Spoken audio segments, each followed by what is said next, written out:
اعوذ باللہ من الشیطان الرجیم بسم اللہ الرحمن الرحیم اہدنا الصراط المستقیم اہدنا الصراط المستقیم، ہم کو سیدھا راستہ دکھا دیجئے۔ یہ بندہ اللہ تبارک تعالیٰ سے سیدھا راستہ مانگتا ہے اور ہر وقت مانگتا ہے، 80 سال تک مانگتا رہے گا، جب تک زندگی ہے تب تک مانگتا رہے گا اہدنا الصراط المستقیم۔ عام مسلمان بھی یہ مانگتا ہے، جو خاص اہل اللہ وہ بھی مانگتے ہیں، حتیٰ کہ اللہ کے نبی صلی اللہ علیہ وسلم آخری زندگی کے لمحات تک اہدنا الصراط المستقیم پڑھتے رہے، اس لیے کہ آخری لمحات تک آپ نے نماز پڑھ لی تو اہدنا الصراط المستقیم مانگتے رہے۔ ہدایت کے بارے میں تو تفصیل آئے گی، آپ حضرات کی ذہن میں وہ ہوگی کہ ہدایت کے بارے میں بتایا گیا تھا، ہدایت کی بہت ساری قسمیں ہیں، ہدایت کی بہت ساری قسمیں ہیں، اور اس میں تو اس کو اٹھا لے، اس کی تقسیم اس طرح کی گئی تھی کہ ہدایت کے معنی آتے ہیں لطف اور مہربانی کے ساتھ راستہ دکھانا، اور ہر شخص کو اپنی اپنی منزل تک پہنچانا مصالح کے اعتبار سے۔ اس میں ایک بات تو یہ آئی، اللہ تبارک تعالیٰ فرماتے ہیں کہ میں نے مخلوق کو پیدا کیا، پھر میں نے ان کی رہنمائی فرمائی، کس کو کس چیز کی ضرورت ہے اس کے ذہن میں یہ بات آ گئی، اس لیے جانور بھی اپنی زندگی گزارتے ہیں اسی اصول کے مطابق۔ جانوروں کے کان بھی ہوتے ہیں، جانوروں کی آنکھیں بھی ہوتی ہیں، جانوروں کے پیر بھی ہوتے ہیں، اللہ تعالیٰ کو معلوم ہے ان کو چلنا بھی ہے، ان کو کھانا بھی ہے، ان کے دانت بھی ہوتے ہیں، یہ ساری چیزیں ہیں۔ کون سی گھاس ان کے لیے مضر ہے اس کو وہ کھائیں گے نہیں، کون سی گھاس ان کے لیے مفید ہے اس کو وہ کھائیں گے، اپنی حفاظت بھی کر لیتے ہیں، یہ ساری چیزیں ہیں۔ بہرحال اس کی کچھ تو تفصیل آ گئی، زیادہ تفصیل میں جانا نہیں چاہتا، یہ ہے۔ اس کے بعد رہنمائی ایک یہ بھی ہے کہ آدمی انسانوں کو عقل اور فہم عطا فرماتا ہے، یہ عقل و فہم مسلمانوں کو بھی ہے اور غیر مسلموں کو بھی ہے، وہ بھی عقل و فہم سے نفع نقصان کو سمجھتے ہیں۔ اسی لیے بہت ساری چیزیں ایسی ہیں جس کو شریعت نے حرام کیا ہے، اور جو غیر مسلم ہے وہ بھی اس کو برا ہی سمجھتے ہیں، جیسے چوری کرنا، زنا ہے، شراب ہے، رشوت ہے، ظلم ہے۔ اسلام نے ان کو منع فرمایا، لیکن ایک شخص اگر وہ مسلمان نہیں ہے لیکن وہ بھی ان چیزوں کو برا سمجھتا ہے، ان چیزوں سے بچنا چاہتا ہے، معلوم ہے کہ اس کے اندر بھی ایک طرح کی رہنمائی ہے۔ ہدایت کے تو ایک بھی درجہ یہ بھی ہے۔ اس کے بعد ہدایت کا وہ درجہ ہے جس میں آدمی اللہ کو پہچانتا ہے، اسلام قبول کر لیتا ہے، اپنی زندگی کو مقصد کو سمجھتا ہے، یہ ہدایت کا اور ایک درجہ ہے۔ بہت سارے مسلمانوں کے بارے میں آدمی کہتے ہیں امیشن ہدایت بے ہدایت کے مشک ونن ہے نا، حالانکہ وہ تو مسلمان ہے، ہدایت کا ایک درجہ تو اس کو حاصل ہے، لیکن عموماً جب ہدایت کا لفظ بولا جاتا ہے یہاں مراد ہے ہدایت کاملہ، کیا کامل ہدایت مند، جس میں آدمی صالح بن جائے، نیک بن جائے، دین کا پیروکار ہو، دین پر چلنے والا ہو۔ یہاں ہدایت سے وہی مراد عموماً لیا جاتا ہے خدائے کرنس ہدایت، خدائے کرنس۔ تو پھر ہدایت کے درجات بہت سارے ہیں۔ اسی طرح سے ایمان اور اعمال صالحہ، ایمان بھی مل گیا، اب اعمال صالحہ میں لگا ہوا ہے اور خوب محنت کر رہا ہے، تو یہ بھی ہدایت کا درجہ ہے۔ اس لیے ہر وقت آدمی مانگتا ہے اہدنا الصراط المستقیم، اہدنا الصراط المستقیم، مجھے صراط مستقیم کی رہنمائی فرما دیجئے، اس پر مجھے چلا دیجئے۔ مراد ہے ہر وقت توفیق مانگنا، تاکہ درجات ہر وقت بلند ہوتے رہیں۔ اس لیے کہ ہدایت کے درجات تو لامتناہی ہیں، اس کی کوئی انتہا نہیں ہے، اس لیے ہر آدمی ہر وقت اللہ تعالیٰ سے ہدایت مانگتا رہتا ہے۔ وہاں ہدایت مانگنے سے کیا مراد ہے کہ یا اللہ مجھے ثابت قدم رکھ دین اسلام پر، اور میرے اندر اخلاص کی کمی ہے تو اخلاص میرے آ جائے، آپ کے محبت کی کمی ہے تو اس میں اضافہ ہو جائے۔ تو اللہ تعالیٰ کی محبت کی بھی کوئی انتہا نہیں، اللہ کے نبی صلی اللہ علیہ وسلم کی محبت کی بھی کوئی انتہا نہیں، دین کی عظمت کی بھی کوئی انتہا نہیں۔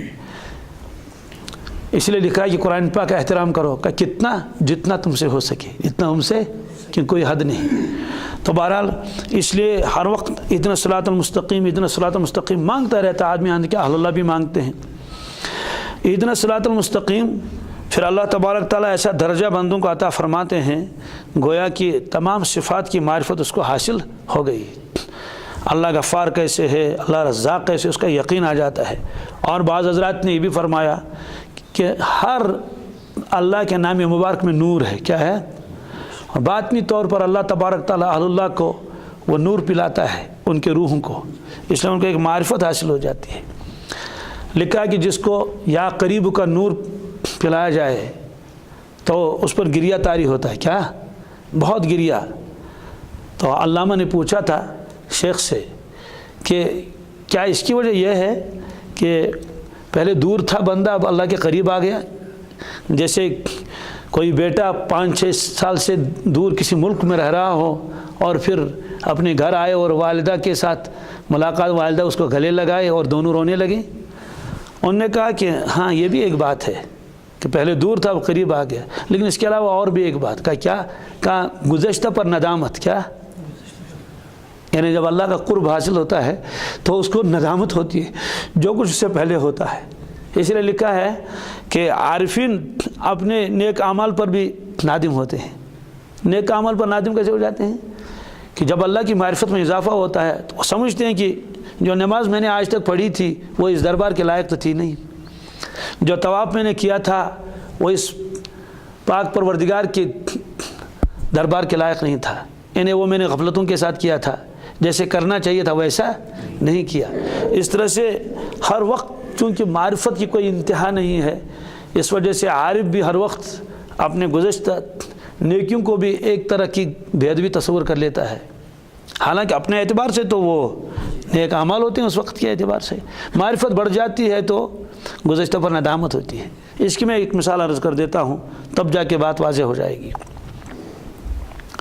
آپ گاڑی میں بیٹھے ہوئے ہیں تو ایک آدمی کو آپ نے سلام کیا السلام علیکم، یا مجلس میں ہے وعلیکم السلام، اتنا کافی ہے.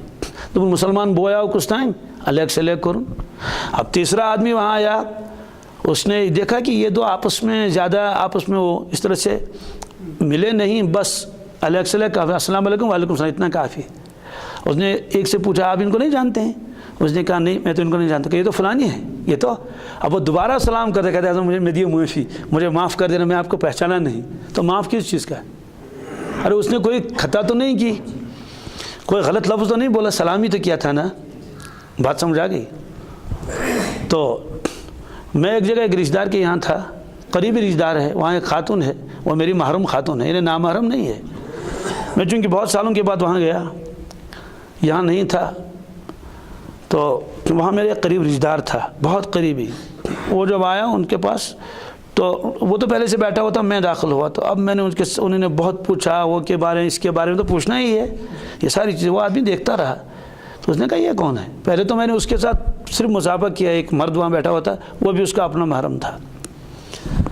تو اس نے کہا آج اور بالا پیری مذاق کیا اس کو، کیونکہ وہ پہچانا میں نے. تو اس نے کہا آپ اس کو نہیں پہچانتے؟ نہیں جانتے. اس نے کہا نہیں. کہیں تو فلانی ہے. اس کے بعد جو اٹھا اور گلے لگایا اور اتنے بوسے دے دیے پیشانی پر، کہتے ہیں کہ آپ فلاں آدمی ہیں. میں نے کہا ہاں. اب مجھے بتائیے، پہلے اس نے تو الیک سے لیک کیا تھا، اس کے علاوہ تو کچھ نہیں کیا ہے نا. اب وہ معافی کیوں مانگ رہے ہیں؟ میری معافی ناز پرزنوں کی سے. تو مجھے بتائیے کیا اللہ تعالیٰ کے بارے میں ایسا نہیں ہو سکتا کہ ایک آدمی کو معرفت حاصل ہے کسی درجے کی، اب جب معرفت میں اضافہ ہو جائے گا تو کیا وہ گزشتہ پر نادم نہیں ہوگا؟ سو انسان چھنا تمہیں سنت اپن جس ہے میں حاضر معافی مپرزنوں سے کیوں معافی مانگتا ہے، حالانکہ اس نے وہ تو نہیں.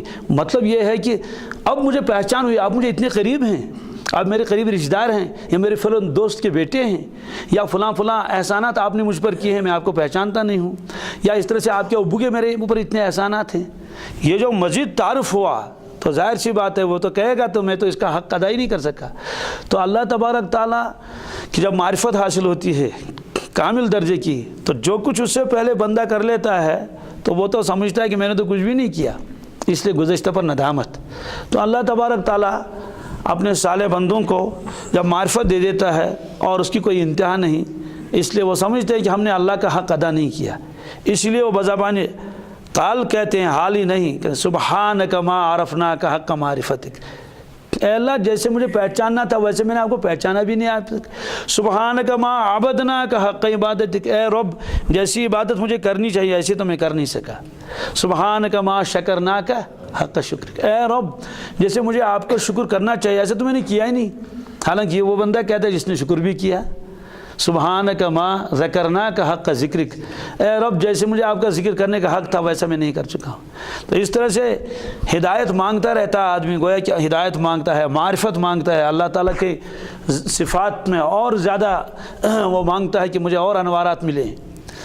تو ظاہر سی بات ہے اس کی کوئی انتہا نہیں ہے، اس کا انتہائی درجہ جو آخری درجہ ہے وہ حاصل ہے حضرت رسول اللہ صلی اللہ علیہ وسلم، اس سے آگے کوئی درجہ نہیں ہے، وہ تو آخری انتہا ہے۔ اور اس کے بعد جو درجات ہیں حسب مراتب انبیاء علیہ الصلوۃ والسلام کو ملے ہیں، اس کے بعد صحابہ کرام کو ملے ہیں وہ درجات حسب مراتب حسب، اور اسی طرح سے اس کے بعد اولیاء کرام ہیں، اہل اللہ ہیں، اس کے بعد عام انسان مسلمانوں میں بھی فرق ہے۔ مسلمان سارے کے سارے ایک زمانے میں ہیں لیکن ایمان کے اعتبار سے بہت فرق ہوگا، کسی کا ایمان مضبوط ہوگا، کسی کا ایمان اس سے کم درجے کا ہوگا۔ ایسی کوئی ہدایت کے ایک درجے پر ہوگا اگرچہ ایک ہی زمانے میں ہوں، دوسرا آدمی ہدایت کے دوسرے درجے پر ہوگا۔ جیسے ہماری شکلیں ایک جیسی سے ملتی جلتی نہیں ہیں، تو اسی طرح سے باطنی کیفیات بھی ایک دوسرے سے مختلف ہوتی ہے، ہر ایک کی ایک باطنی کیفیت ایک جیسی نہیں ہوگی۔ تو بہرحال یہ فرمایا کہ ہدایت کا کوئی انتہا نہیں، اور یہ قرآن پاک سے ثابت ہے۔ اللہ تعالیٰ فرماتے ہیں والذین اہتدوا زادہم ہدی، والذین اہتدوا زادہم ہدی وآتاہم تقواہم، جو لوگ ہدایت پر ہیں زادہم ہدی، اللہ تعالیٰ ان کی ہدایت کو اور اضافہ کر دیتا ہے، تو معلوم ہوا کہ ہدایت میں اضافہ ہوتا ہے۔ وآتاہم تقواہم، اور اللہ تعالیٰ ان کو مزید تقوی عطا فرما دیتا ہے، یہ بھی قرآن پاک میں ہے۔ اسی طرح سے قرآن پاک میں ایک جگہ ہے، وہ تو اصحاب کہف کے بارے میں ہے۔ اصحاب کہف تو آپ جانتے ہی ہیں، جب رسول اللہ صلی اللہ علیہ وسلم سے ان جوانوں کے بارے میں پوچھا گیا کہ وہ غار والے کون ہیں، کیا ہیں، ان کا واقعہ کیا ہے، اس پر اللہ تبارک تعالیٰ نے فرمایا نحن نقص علیک نبأہم بالحق، ہم ان کا حقیقی حال آپ کے سامنے بیان کر لیتے ہیں وہ جوان کون تھے۔ پھر اللہ تعالیٰ نے فرمایا انہم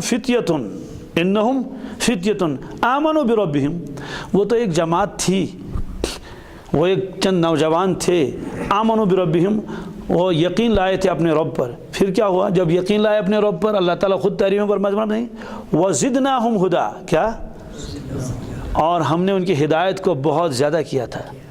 معلوم ہے کہ تو پہلے تو ایمان والے ہیں لیکن ہدایت میں ہم نے ان کو کیا کر لیا، زیادہ کیا۔ تو معلوم یہ ہوا کہ ہدایت کی کوئی انتہا نہیں، اس لیے مرتے دم تک آدمی کو ہدایت مانگنی ہے، اہدنا الصراط المستقیم۔ تو بزرگوں کے یہاں اس کی دو قسمیں ہیں، ایک ہے سیر الی اللہ، کیا، سیر الی اللہ کے معنی آتے ہیں مخلوق سے نکل جانا اور متوجہ ہونا اللہ تبارک تعالیٰ کی طرف ظاہراً اور باطناً۔ اسی لیے سلسلہ نقشبندیہ میں ایک سبق آتا ہے، اس کو کہتے ہیں خلوت در انجمن، کیا، خلوت کے معنی آتے ہیں تنہا ہونا، انجمن کے معنی آتے ہیں محفل۔ ایک آدمی محفل میں ہے، لوگوں کے ساتھ باتیں بھی کرتا ہے لیکن اس کی کامل توجہ اپنے رب کی طرف ہے، ایک توجہ لگی ہوئی ہے تو وہ محفل میں لیکن گویا وہ کیا ہے، وہ خلوت میں ہے۔ یہ بات ہماری سمجھ میں نہیں آئے گی، میری بھی نہیں، آپ کی بھی نہیں، لیکن میں مثال عرض کر دیتا ہوں۔ ایک شخص ہے، اس کا ایک قیمتی سامان ایک جگہ رکھا ہوا ہے لیکن تالا وغیرہ اس میں نہیں ہے، وہ خود دوسری جگہ ہے، کام بھی کر رہا ہے لیکن اس کی ساری توجہ اس کی طرف ہے کہ وہ سامان ضائع نہ ہو جائے، کام بھی کر رہا ہے وہ لیکن ساری توجہ ادھر۔ چلیے دوسری مثال بتاتا ہوں، ایک آدمی کے والد صاحب بیمار ہیں ہسپتال میں، کس میں ہیں، ہسپتال میں شدید بیمار ہیں، وہاں اور بھی ایک دو آدمی ہیں، اب یہ گھر آ گیا کسی کام کے لیے، گھر چونٹ والن یا بیکا کام کر، مجھے بتائیے اس کو والد صاحب دن میں کتنی مرتبہ یاد آئیں گے؟ ہر وقت توجہ ادھر کی طرف لگی ہوئی ہے، ہر وقت اس کے ذہن میں ایک وہی ہے، بیڈ ہے، والد صاحب ہے، ون ایسے نمی راؤنڈس ڈاکٹر ون ایسے نظر دسمت اما پت کیا ونمت آج اس ٹیسٹ کرن، تو ہے تو وہ کہیں اور لیکن اس کی ساری توجہ والد صاحب کی طرف لگی ہوئی ہے نا۔ تو جب والد صاحب کی طرف ایسی توجہ ہے تو یہ بتائیے والد کی معرفت ہے نا، والد کو پہچانتا ہے، یہ میرے والد صاحب ہیں، اس نے مجھے پالا ہے، اس کا میرے پر حق ہے۔ تو جس کو اللہ کی معرفت حاصل ہو، بتائیے اگر وہ دکانداری کرتا ہو کہ اللہ کا دھیان اس کو ہوگا نہیں ہوگا؟ والد صاحب سے زیادہ ہوگا نہیں ہوگا؟ تو اس کو کہتے ہیں خلوت در انجمن، کہ ایک آدمی انجمن میں ہے، محفل میں ہے، دنیا کے کاموں میں ہے، لیکن اس کی توجہ وہ گویا تنہائی میں تو اور کوئی ہوتا ہی نہیں۔ تو یہ فرمایا، اس کو سیر اللہ کہتے ہیں۔ کیا؟ اور پھر جب اللہ تبارک تعالیٰ کسی کو واقعی معرفت عطا فرماتے ہیں، بہت اونچا درجہ، جیسے اہل اللہ اور صدیقین، اس کو سیر فی اللہ کہتے ہیں۔ کیا؟ سیر فی اللہ اس کو کہتے ہیں، کامل توجہ اس کی طرف رہتی ہے۔ اور یہ احادیث سے ثابت ہے، یہ احادیث سے ثابت ہے کہ اللہ کے نبی صلی اللہ علیہ وسلم کے اوپر بعض مرتبہ ایسی کیفیت طاری ہوتی تھی، آپ بہت سارے لوگوں کو پہچانتے نہیں تھے۔ ایک کیفیت طاری ہوتی تھی تھوڑی دیر کے لیے، خود وحی کے موقع پر بھی ایسا ہے، وحی کے موقع پر آپ بالکل منقطع ہوتے تھے مخلوق سے۔ حارث بن ہشام نے عرض کیا، کیف یاتی الوحی، آپ کے اوپر وحی کیسے آتی ہے؟ آپ نے فرمایا، احیانا یاتنی مثل سلسلۃ الجرس، جیسے گھنٹی کی آواز ہے ایسی آواز مجھے محسوس ہوتی ہے۔ ظاہر سی بات ہے، ایک آدمی کوئی بات سن لے تو پسینہ آنے کا تو سوال ہی نہیں، لیکن اللہ کے نبی صلی اللہ علیہ وسلم کے اوپر اتنے پسینے ہوتے تھے، اللہ اکبر، سارا بدن مبارک پسینہ پسینہ ہو جاتا تھا۔ وہ وحی کا بوجھ تھا، اور وہ وحی آپ گوشے مبارک سے نہیں سنتے تھے، یہ قرآن پاک میں ہے، وہ وحی مبارک آپ سنتے تھے اپنے دل مبارک سے۔ تو بہرحال یہ ذرا گہرا موضوع بھی ہے اور لمبا بھی ہے، اس کو میں چھوڑ دیتا ہوں، اس لیے کہ جتنی اس گہرائی میں چلے جائیں گے تو ظاہر سی بات ہے زیادہ اونچی بات اور گہری بات جو ہماری سمجھ میں بھی نہ آئے تو اس کو بتانا بھی مناسب نہیں، جب میں ہی خود نہیں سمجھتا ہوں سیر فی اللہ کسے کہتے ہیں، لیکن بزرگوں نے لکھا ہے، تفاسیر میں لکھا ہے، اور ایسے واقعات بہت سارے ہیں۔ تو گویا کہ یہ معرفت ایک سمندر ہے۔ کیا ہے؟ سمندر میں ڈبکی لگائی، ٹھیک ہے، چھوٹا سا دریا ہوگا، حوض ہوگا، پھر بھی کنارہ مل جائے گا، لیکن سمندر کے اندر کہاں کنارہ اسے ملے؟ وہ چلتا رہے گا۔ سمندر کا تو کنارہ پھر بھی ممکن ہے مل جائے، لیکن معرفت کا سمندر ایسا سمندر ہے کہ ساری زندگی گزر جائے اور کنارہ کہیں نہیں۔ اسی لیے لکھا ہے کہ اہدنا الصراط المستقیم، آدمی مانگتا رہتا ہے، درجات بلند ہوتے رہتے ہیں یہاں تک کہ انتقال ہو جاتا ہے۔ تو جس درجے پر انتقال ہو جائے گا اسی مقام پر اس کی روح کو رکھ دیا جائے گا، جس درجے پر انتقال ہو جائے گا اس مقام۔ اس لیے صحابہ کرام کا کوئی مقابلہ نہیں کر سکتا۔ کیوں؟ اس لیے کہ ان کو جیسی معرفت حاصل تھی اللہ کے نبی صلی اللہ علیہ وسلم کی اور اللہ تبارک تعالیٰ کی، ایسی معرفت تو بعد میں کسی کو حاصل نہیں ہو سکتی، ایسا اللہ کا دھیان اور قرب۔ تو اس وجہ سے صحابہ کرام تو امت میں سب سے اونچے درجے کے پر رہیں گے، اور حضرت ابوبکر صدیق کا درجہ پہلا ہے، اور یہ تمام نبیوں کے بعد، انبیاء علیہ السلام کے بعد پہلا درجہ حضرت ابوبکر صدیق کا۔ اس درجے تک کوئی نہیں پہنچ سکتا۔ کیوں؟ اس لیے کہ معرفت اسی درجے کی تھی، معرفت اسی درجے کی تھی، اور حضرت کا جب وصال ہوا تو جس معرفت کے مقام پر آپ پہنچ چکے تھے وہ درجہ حضرت کو ملا۔ اسی لیے اللہ کے نبی صلی اللہ علیہ وسلم نے زبردست ترغیب دی اعمال کی، اور یہ فرمایا ما من احد یموت الا ندم، جس آدمی کا انتقال ہو جاتا ہے انتقال کے بعد اس کو افسوس ہوتا ہے۔ افسوس کس چیز کا ہوتا ہے؟ صحابہ کرام نے عرض کیا کہ وما ندامت یا رسول اللہ صلی اللہ علیہ وسلم، ندامت کس چیز کی؟ فرمایا ان کان محسنا ندیما اللہ یکون ازداد، اگر مرنے والا نیکوکار ہے، صالح ہے، افسوس اس چیز کا ہوتا ہے کہ میں نے اور کیوں نہیں کیا، میں اور کر لیتا۔ وہ ان کان مسیئا ندیما اللہ یکون نازع، اگر وہ گناہ گار تھا تو اس کو اس پر افسوس ہوتا ہے کہ میں نے توبہ کیوں نہیں کی، توبہ کیا کروں میں۔ اس کی وجہ کیا ہے؟ اس کی وجہ ہے برزخ میں جانے کے بعد آدمی کو پتہ چلتا ہے کہ یہ میرا مقام ہے، چاہے وہ نیک صالح کیوں نہ ہو، اور وہ دیکھتا ہے اس مقام کے اوپر تو کروڑوں مقامات ہیں، اور وہ دیکھتا ہے کہ اپنے زمانے کے بعض حضرات ایسے ہیں جو ان سے بہت اونچے ہیں، تو پھر اس کو یہ ہمیشہ یہ افسوس رہتا رہے گا کہ میں یہاں کیوں رہا، میں آگے کیوں نہیں گیا۔